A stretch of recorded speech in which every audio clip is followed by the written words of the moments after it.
ئەگەر خاوەنی خواستی خۆم بوومایە بە تەواوەتی دەڕۆشمە ناو کەشتێکەوە و لە دەریادا دەژیام و هەرگیز خۆم لە مرۆڤایەتی نزیک نەدەکردەوە. خانمێکی نووسەر بە ناوی ئێلینۆر دیاس وا دەڵێت ئازیزان شاد بووینەوە بە دیدار و خۆشەویستی ئێوە لە ئەمریکاوە سڵاوتان لێبێت. 79 وڵاتی جیهان بەشداریان لەم فیستیڤاڵەدا کردووە. زیاد لە 100 کاری سینەمایی و دەیان فیلمی سینەمایی کوردی بەشداریان کردووە لە فێستیڤاڵی نێودەوڵەتی سینەما لە سلێمانی. سەرباری ئاڵنگاری و گرفتە داراییەکان بەڵام بە گوڕێکی جوانەوە ئەم ساڵیش فیستیڤاڵەکەیان ڕازاندەوە. لە شاری سلێمانی خولی چوارەمی فستیڤاڵی نێودەوڵەتی فیلمی سلێمانی بە کۆتا هات کە ماوەی هەفتەیەکی خایاند و زیاد لە 100 فیلم لە دەیان وڵاتی جیهانەوە بەشداریان تێدا کردبوو. خولی ئەم جاری فستیڤاڵی نێودەوڵەتی فیلمی سلێمانی بە بەشداری 134 فیلم لە 79 وڵاتی جیهانەوە بەڕێوە چوو. تێیدا فیلمەکان بۆ چەند بەشێکی جیاواز دیاری کرابوون و هەمویان بەسەر ئاستی نەتەوەیی و نێونەتەوەییدا دابەش بووبوون. جۆری فیلمەکانی خۆی ئەگرتەوە لە فیلمی کورد، فیلمی تاڵنت، فیلمی درێژ، فیلمی ئەنیمەیشن و دیکۆمنتاری. هەر یەک لەم بەشانەدا دووەری خۆیان هەبوو بڕیاریان لەسەر ئاستی فیلمەکاندا و لە کۆتا ڕۆژی فیستیڤاڵ خەڵات بەسەر براوەکاندا دابەش کرا. خەڵاتی باشترین شۆرت فیلمی ناشناڵی کوردی وەرگرتووە. هەڵبەت ئەمە یەکەم بەرهەمە. فیلمەکەم ناوی Once Upon a Time in کوردستانە. فیلمەکەم دەربارەی کێشەی کۆمەڵایەتی ئەدوێت. کێشەکەش بە دیاریکراوی دەستدرێژیکردنی سێکسی بۆ سەر یاخود تووشی سێکسی خێزانیە بەرامبەر کشانی هەرزەکار بە تایبەتی و نەبوونی مافی لەباربردن بۆ ئەو ژنانی کە تووشی ئەو حاڵەتا بن کە بە ناچاری ئەبێ بەردەوامی بن بە حاڵەتەکەیان. دۆستانی سینەما بە گرنگی و لەم فستیڤاڵانە ئەڕوانن و پێیان وایە کاریگەری گەورەی دەبێت لەسەر بەرەوپێشچوونی ڕەوتی فیلمسازی. زۆر گرنگە ئێمە هەم فیلممان هەبێ هەم فستیڤاڵمان هەبێ و ئەم فستیڤاڵە لە ڕاستیا بێ بە مایەی شانازی بۆ نەتەوەیەک و نەوەیەک لەسەر ئەم فستیڤاڵە بڕاتە پێشەوە. مێ سەرنجتان بۆ ڕاپێشم بوونی فستیڤاڵ لە کوردستانە گەرنتی بەرەو پێشچوونی ڕەوتی فیلمسازی کوردیە و لە ماوەی ئەو ساڵانەی ڕابردووە ئەو فستیڤاڵەکانی باشووری کوردستان بوونەتە هاندێرێکی حەقیقی بۆ فیلمسازەکانی بەشەکانی تری کوردستانیش بە ڕۆژهەڵات و باکوور و ڕۆژئاوا تەنانەت گەنجانی دیاسپۆراش گەنجانی کە لە ئەوروپا ژین کوردن فیلم دروستەکان ئەیانەی بینێرنەوە بە فستیڤاڵەکانی کوردستان و فستیڤاڵەکانی کوردستان تەکانێکیان ناوە بەم ڕەوتەی فیلمسازی لە کوردستان بۆیە مانەوەی فستیڤاڵەکان ئەرکی هەرە سەرێکی بێ هەموو لایەکمان بێ. لە فستیڤاڵەکەدا گرنگیەکی زۆر بە گۆرانی و هەڵپەڕکێ و کللتوری کوردی درا و یەکێک لەو هونەرمەندانی کە پەشداری فستیڤاڵەکە بوو گۆرانی وێت هونەرمەند هانی بوو.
فستیڤاڵی نێودەوڵەتی فیلمی سلێمانی لەم ساڵدا خولی چوارەمی بەست و بە بەشداری 134 فیلم لە 79 وڵاتی جیاوازی جیهانەوە بەڕێوە چوو.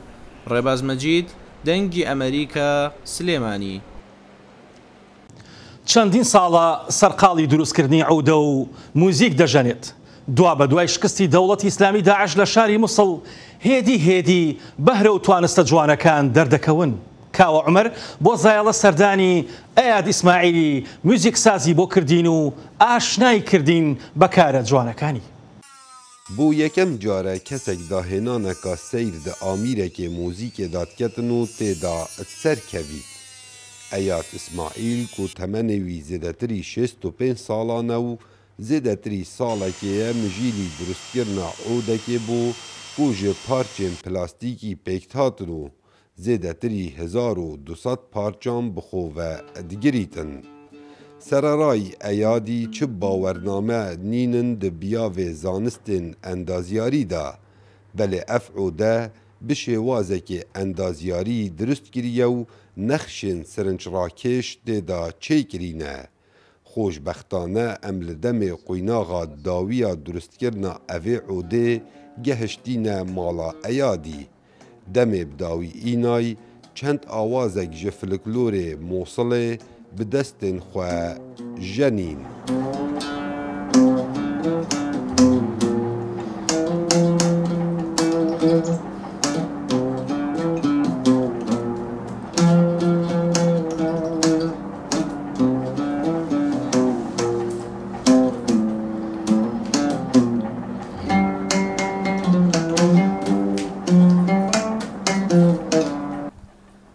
واستخدمت البلاستيك وهي الألمنيوم. من بلاستيك والألمنيوم بهفرة كار إناينا داكو دنگ وكي دنگي عودا داريبا وك قباري عودي من درست كريا وكو هند بينن عودا بريا بلي بريكا كانيو هاتيا تشيكرن اف نخشة ملسر زيدا كريا وصادر شويا. چێکەرê evê عودê sozek dabû ku beriya çend salan ew عودê nejenît heta bi destên xwe êkê durust neketin. Lewma li demê dawiya durustkirina evê عودê her li baweşa wî bû û gelek keyf pêt hat. والله أنا هاوي عود. خوديس عاشقي عوديما لو ما من بريار دابو اس عودي نجنم اگر بدستين خود درست نكم. اف ماوي زيدتري 5 سالانه من دست نكر يعودي بشتي من اف عودا درست كر من دست كري ونو كاسيت جنم. Kerestên destpêkiyên evê عودê ji parçên plastîkê tabloyên ronahiyê pêktêtin û mezaxtineka geleka kêm lê hatiye kirin ji layê maddî ve ebtinê gelek dem bi xwe ve girtiye. Belê Eyadî Selmand ku dahênana wî epser ket. Kawa Emer dengê Emerîka, Mosul.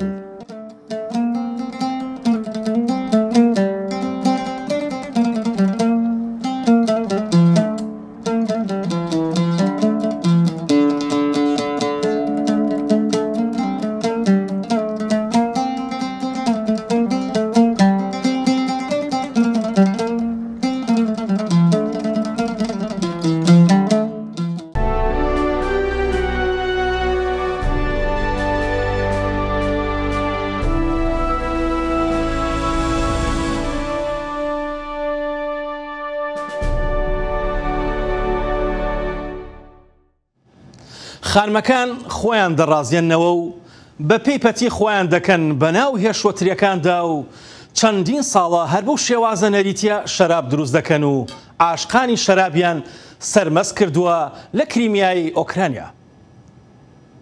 Di vê festîvala taybet de xelkê Krîmiya niha dikarin bi pêt xwe tirî bipirçiqînin û şerabê an ku waynê dirust bikin. Gelek hêstên cî awaz bo min dûst bûn. Ez û mêvanên din jî pir kêfxweş in li vê festîvalê. Mêvanên festîvalê pêşbirke kirin ka kî wê zûtir tirî bipirçiqîne. Ew ê serdikeve bi şampeyên serkeftina xwe pîroz dike. Bejdarbûyeka festîvalê dibêje ku tiriyê Krîmiya bi xweşiya xwe bi navûbang e. Pir xweş bû demê min tirî bin pêt xwe perçiqandî. Tiriyê Krîmiya gelekî xweş e bû xwarinê. Mêvanan her wesa mezintirîn şirîniya bi navê pay dirist kirin ku zêdî 5 metran dirêj bû û 2.5 metran fireh bû. Rêkxerên festîvalê dibêjin ku wan ev bîrokeye ji Yûnaniyan wergirt. Medya xwecihî dazanîn ku ev şirîniye nêzik 200 kîlo bû.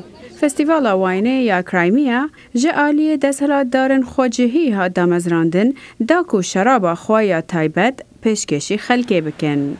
پشیلەیەک لە کالیفۆرنیا دەبێتە ملیۆنێر و هەرگیز خاوەنەکەی پێشبینی ئەوەی نەکردبوو ڕۆژێک لە ڕۆژان لە ڕێگەی پشیلەکەیەوە ببێتە ملیۆنێر و ملیۆنەها هەواداری هەبێت لە جیهاندا. نالا خولیای سندوقی کارتۆنە ئەو حەز دەکات سەرخەوێک بشکێنێت لە ناویاندا وە زۆر ڕقی لە دیوە هەڵەکەی دەرگاکانە ئەو وەک هەر پشیلەیەکی تری سەرزەوی دیارە بەڵام وانە ئەو پشیلەیەکی بەناوبانگی ناو ئینتەرنێتە کە زیاتر لە 4 ملیۆن هەواداری هەیە لەسەر ئینستاگرام هەروەها ملیۆنان دۆلار لە ژێر چنگەکانی ئەودایە ناوبانگی نالا بۆ هەتایە ژیانی خاوەنەکەی گۆڕی لە خوێندکارێکی دەرچووی تایلەندەوە لە ویلایەتە یەکگرتووەکانی ئەمریکا بۆ ملیۆن لێرێکی سەرمایەداری ژن چیرۆکی سەرکەوتنی تۆڕە کۆمەڵایەتیەکانە من هەرگیز باوەڕم نەدەکرد کە پشیلەکەم دەگاتە ملیۆنان هەوادار هەرگیز بە خەیاڵمان نەدەهات کە دەتوانم لە ماوەی 5 ساڵدا و کارە بکەم ڤارێسەری میتا چیتیپان تەمەنی 23 ساڵ بوو کە بە پوکی ناسراوە خوێندکارێکی بازرگانی بوو لە زانکۆی کالیفۆرنیا لە لۆس ئەنجلس کاتێک سەردانی شێڵتەرێکی کرد لە کالیفۆرنیا بەنامی ئەوم نەبوو کە بەخێوی بکەم بەڵام کەناڵم بینی لە ناو قەفەز زۆر جوان بوو هەستم بە پەیوەندیەکی زۆر بەهێز کرد کاتێککە هەڵم کرد دەموچاولوتمی لێسایەوە بڕیارمدا بەخێوی بکەم پوکی ناوی پشیلەکەی نانالا کاتێک کە سایەتی نالەی لە کارکتەری پێشەنگی کارتۆنی لە The Lion King دابینی پاشان ئەوەی ئەو کردی شتێکی زۆر باو نەبوو لە ساڵی 2012دا ئەو هەژمارێکی لە ئینستاگرام بۆ نالە دروست کرد کە چەند وێنەیەکی تێدا بڵاو کردەوە من ویستم بزانم تا چەند دەتوانم هەوادار کۆبکەمەوە بۆیە من بەردەوام بووم لە سەرکارکردن لە ئەکاونتەکەی ناڵە هیچ ڕۆژێک نەبوو کە من پۆستێک بڵاو نەکەمەوە ژمارەی هەواداران بەردەوام بەرەو زیادبوون دەڕۆیشت لە ماوەی ساڵێکدا ژمارەی هەوادارانی نالا گەیشتە نزیکەی 600,000 ئەوە کاتێک کۆمپانیەکان دەستیان بەدانی خەرجی کرد بۆ پوکی تا نالا لە بەرهەمەکانیاندا نیشان بدەن فراوانبوونی بنکەی هەوادارانی نالا لە گەڵ براندەکاندا بە خێرایی بووە بە کارێکی سەرەکی پوکی لە دوای تەواوکردنی خوێندن خانەوادەکەم ویسیان بگەڕێمەوە بۆ وڵات باوکم جارێک پێی گوتم تۆ دەتوانی چی بکەی بەتەنیا لەگەڵ پشیلەیەک لەگەڵ نالا دەتوانم زۆر شت بکەم ئەو 300 دۆلاری بۆ یەکەم کاری دەستکەوت ئێستا هەندێک کۆمپانیا 15,000 دۆلار دەدەن بۆ چەند وێنەیەک کە لە هەژمارەکانیاندا بڵاوی بکەنەوە پشی لە تەمەن 9 ساڵانەکە پوکی کردە خاوەنی ئۆتۆمبیلێک و 2 خانوو لە کالیفۆرنیا پوکی برایە نمایشی سەر فەرشی سوور بۆ یەکەم جار لە هۆلیوود هەروەها لە ژمارەیەک لە بەرنامەکانی گفتوگۆ و بۆنەکاندا لە مانگی نۆدا 32 پرۆژەی کۆمپانیای خۆراک بە ناوی پوکی خۆراکی پشیلە بەرهەمدێنن بەڕێوەبەری کۆمپانیای و بەرهێنانی خۆراکی پشیلەی تایبەت بەخۆیەتی هەموو بەشەکانی براندەکەی گەشە پێدەدات بۆ گیانەوەرانی تریش وەک سەگ و بەراز و تەنانەت ژیشک کۆمپانیەکان لە ڕیزبەندیدا کێبڕکێ دەکەن پوکی دەڵێت ئەو نیگەران نییە چونکە لە ئێستادا هەوادارەکانی بەردەوام من لە زیاد بوون وەنالە خۆشترین ژیان دەگوزارێنێت لە ناو سندوقێک یان دواندا دادەنیشێت و پاڵ بە دەرگا داخراوەکانەوە دەنێت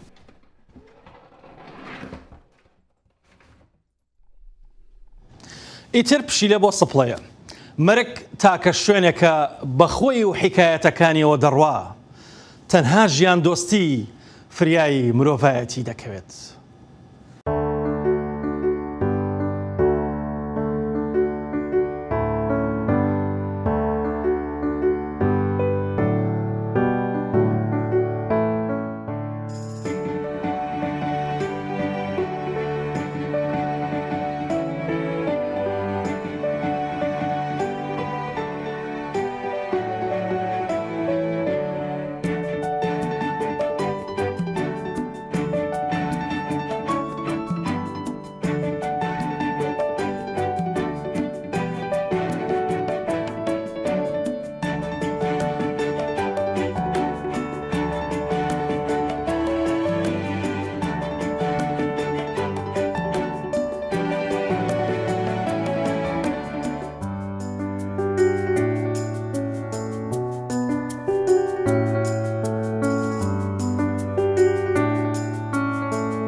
سنوورەکان چەند بەرز بن چەند دڕکاوی بن مرۆڤەکان هەر بە یەک دەگەن. چاخانەکەی حەسەن بۆتە هەوارگەی هاوڵاتیانی کورد لە نێوان ئێران و عێراقدا.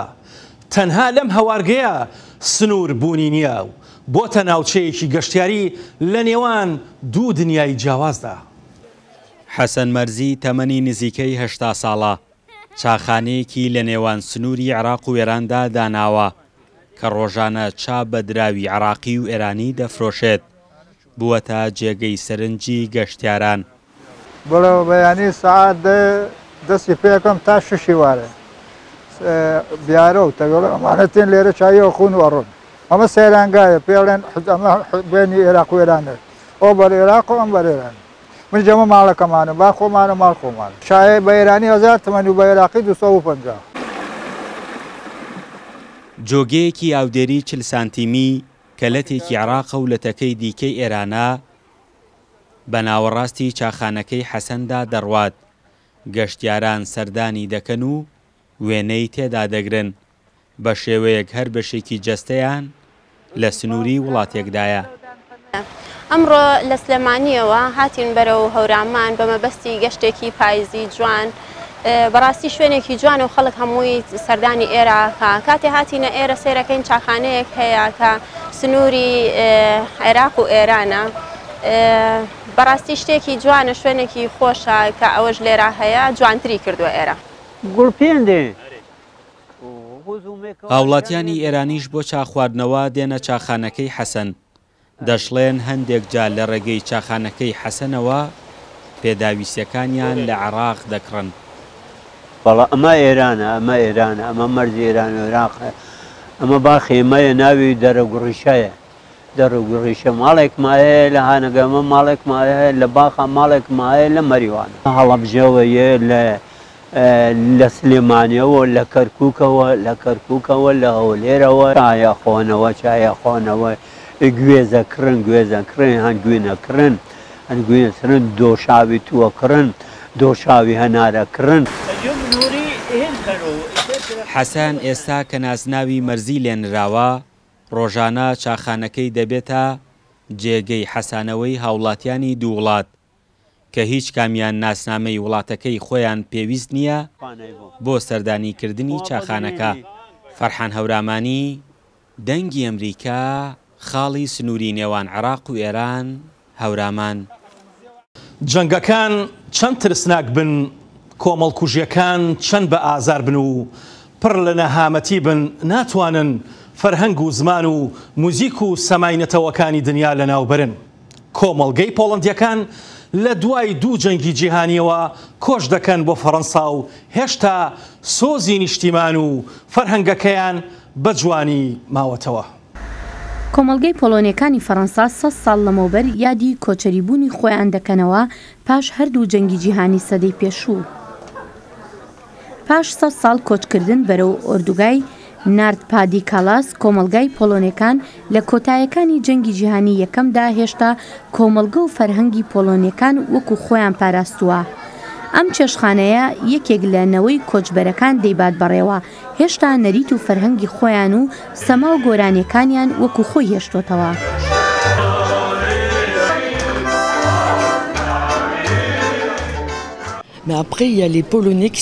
ئێدمۆند دەڵێت ئەو پۆلۆنیانەی ڕاستەوخۆ لە پۆڵەنداوە هاتبوون بۆ ئێرە فەرهەنگی پۆلۆنیان لەگەڵ خۆیاندا هێنا. گۆرانی و سەما و دواتر هێدی گروپەکانیان دامەزراند. هاوکات بەڕێوەبەری ڕێستورانتە پۆلۆنەکە ڤێنسێت ڤیگناکۆرت دەڵێت ئێمە چۆن ئەزمموی فەرهەنگی دێرینی خۆمان بکەین. ئاسان نییە ڕاوەی ئەمە بکەین، بەڵام ئیتر ئەوە بەشێکە لە مێژوو. هەموو خێزانێک بۆ خۆی چیرۆکێکیان هەیە. ئەمە نەریتە وەک هەموو ئەو خەڵکی ئەم ناوچەیە. ئێرە پۆلۆنیایە، ئەمە ئەو کەش و ژینگەیە کە تیایدا ژیاوین.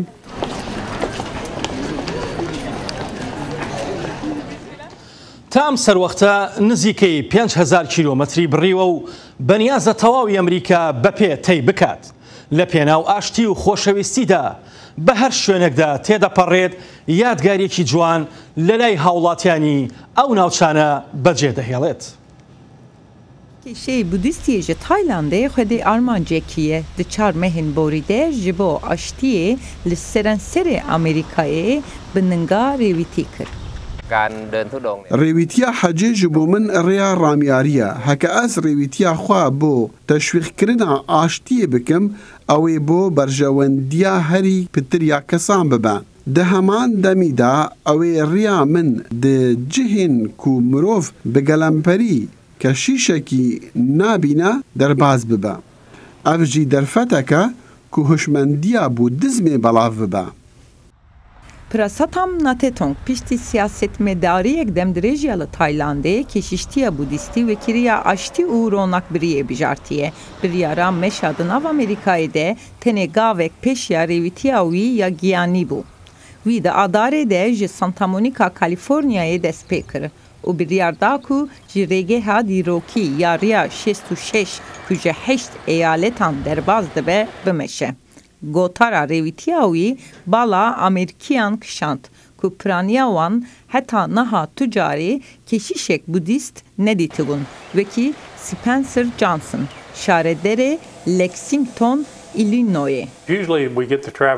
Bi gelemperî em pêşwaziya rêwîyan dikin. Ew rêwîtiya rêya dîrokiya 66 dikin. Nayê bîra min ku serdana tu kesî li ser min bandoreke vî rengî kiribe. Min li ser xêrhatina keşîşekî lêkolîn kir ji ber ku berê min tu carî keşîşekî Budîst nedîtbû. Lêgava ew nêzî min bû, min ew hem bês kir. Ez fikirîm ku ev pir hêsane û rehet e.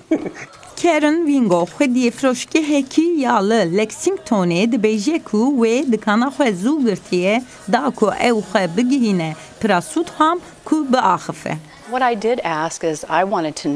Min xwest ku ez bizanim ka ew rêveçûna bo aştiyê çawa pêktîne. Wî got, heger hûn di naxê xwe de dilxweş bin, wê demê mirov dikare hez bi aştiya we bike. Bo meşek aştiyê gelek kar navê. Ez balê didim parvekirina hestek aştiyê ya bi mirovan re dilovaniya xwe nîşan bidim. û ez bawer dikim ew dikarin hez bi wêna bikin ji ber ku hişên me digehîjin hevûdin. Christian Kobel an Carissa Ganti yên Amerîkî yê Illinoisê Pirasatham şevek li mala xwe mîvan kirine. Ji keşeyê Taylandî ferê ramyariyê û gelek tiştên din bûne.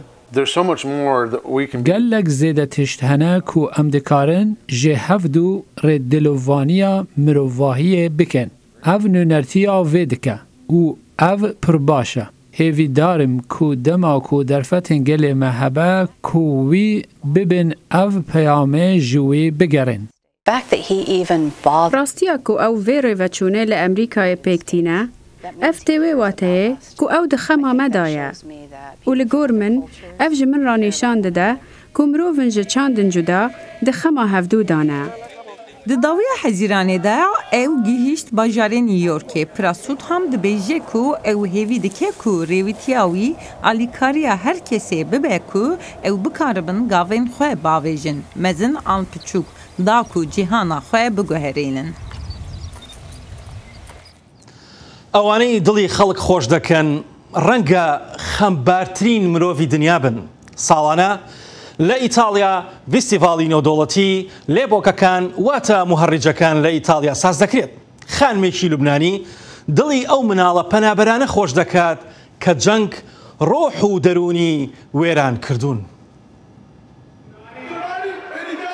سمبوڵێکی جیهانی هەیە بۆ شادی. ئەم پۆستەرە بە دیواری زانکۆی سمایل تاونەوە واتە شاری خەندەوە هەڵواسراوە گوندی مۆنسانگایستۆ. ئەو کەپۆ سوورە گەورەیە بۆتە ڕاکێشانی لێبۆکەکان بۆ فیستیڤاڵی نێودەوڵەتی لێبۆکەکان. نمایشی جیهانی و هونەرمەندانی سەرشەقامەکان و ئەوانەی کاریان چارەسەرکردنە لە ڕێی پێکەنینەوە تێکرا بە دیاری و خۆشەویستیەوە هاتوون بەرەو ئەو ناوچەیە.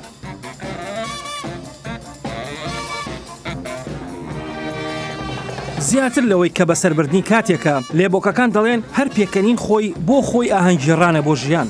ئەستێرەی نمایش دێریک سکار لە کەنەداوە هاتووە یەکێکە لە هەر نمایشکە لە دەرکەوتوەکانی ئەم فیستیڤاڵە کە بۆ ماوەی هەفتەیەک بەردەوام دەبێت. سکار نمایشی کۆمیدیای جەستەیی دەکات وا بۆ چ ساڵ دەچێت دڵی خەڵک خۆش دەکات و خەڵک دەخاتە پێکەنین ئەو دەڵێت هەست و کەوتێکی ڕاست و دروست لێبۆک دروست دەکات نەوەک کەپوو. لەو باوەڕدام خەڵک بۆیە هاتون بۆ ئێرە بۆ ئەوەی هەست بە ڕۆحی لێبۆکەکان و گەوهەری ئەوان لە ناخی ئەواندا بکەن. کاتێک دەگەیتە ڕاگەیشتن بەو خۆشیە ئیتر ئەمە ئاهەنگێکە دەتوانیت هەر شتێک بکەیت و هەر شتێک لەبەر بکەیت.